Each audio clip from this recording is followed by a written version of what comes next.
Okay, get in here, get in here. My book arrived and I am yet to read it. This is Kora Obidi. She's a content creator, she's a singer, and she's a dancing princess from the motherland, which is Nigeria. Yeah, so I've been following this woman for quite a long time, and when I heard about the divorce last year, I was broken. I was broken, and not just the divorce, but how her husband left her was kind of like, okay, I know we all make mistakes, but just leaving your wife a few days or weeks when she just has a baby, leaving her without nothing is kind of like, come on, that speaks volumes. And then you go on social media. Her ex-husband was that kind of man who every time they had a fight, he would take everything on social media to go disgrace his wife. And so even with the divorce, he went up on social media and just announced to say he was divorcing his wife for reasons that he said, oh, my wife is cheating, my wife, only to find that he was the one that was cheating. His wife was not cheating. So his wife was like really quiet about everything. Like the husband kept on going on social media to like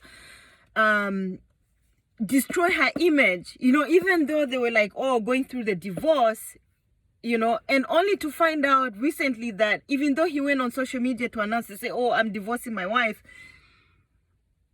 he didn't even pay for the divorce. Because the wife obviously was waiting for him to go ahead and pay for the divorce so that they can divorce. But no, he announces that he doesn't pay for the divorce. The wife is the one who was like, you know what, I'm so tired with you, I'm leaving you for real, and went ahead and paid money for the divorce.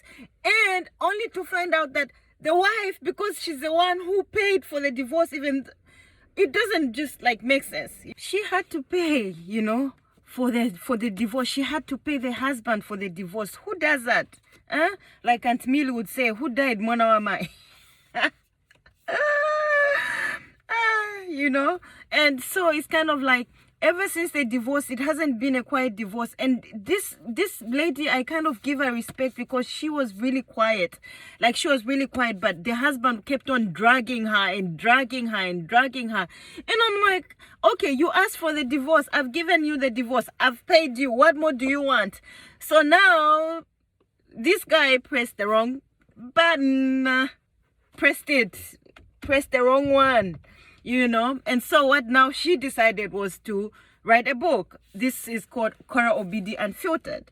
So this book has got everything. That's the thing, like, this book has got everything. Everything, how she was treated from the beginning up to the end. So now she is telling her story. The husband thought she was stupid, that she would never come out. So I'm going to read this book. Let me see. Let's just read like a few lines from this book. We see. I'll read here. I had become a housewife that cooked and did laundry.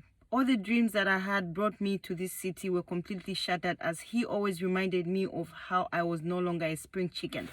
Who does that? You marry this spring chicken, you give her 2 children, and you want to tell her that she no longer looks like a spring chicken. Who does that? He said I was old. I could never be Wizkid. Only kids made it big in music. Like, seriously. Like, this man, how could he? Women are constantly going through changes. When they give birth, we carry a child for 9 months. A child has to come out from down there, like, Okay, let's read 1 line, or 2 or 3 or 4. One night we had gone out partying. He complained about how I stared at black men a lot when I was with him. In my mind, I was thinking, I see a black man or woman once a month in Shanghai as we were in Nerea.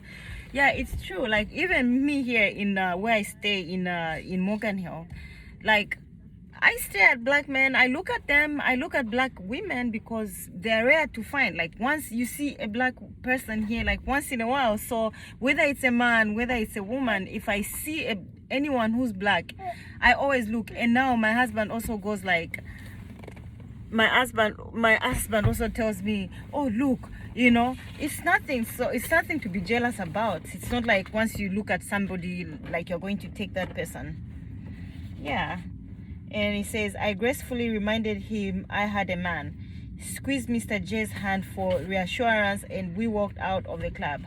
As soon as we got out, he called me a bitch, left me in the front of the club, and started running into the night. Okay, I end here. This guy was a psychopath from the beginning. I end here. This is just the beginning of the relationship. The beginning of the relationship. One, he's showing insecurities. And two, he's not giving you respect. You walk out of a club and he wants to call you the B word. Like, seriously? Okay, you know what? I need to get ready for work and school.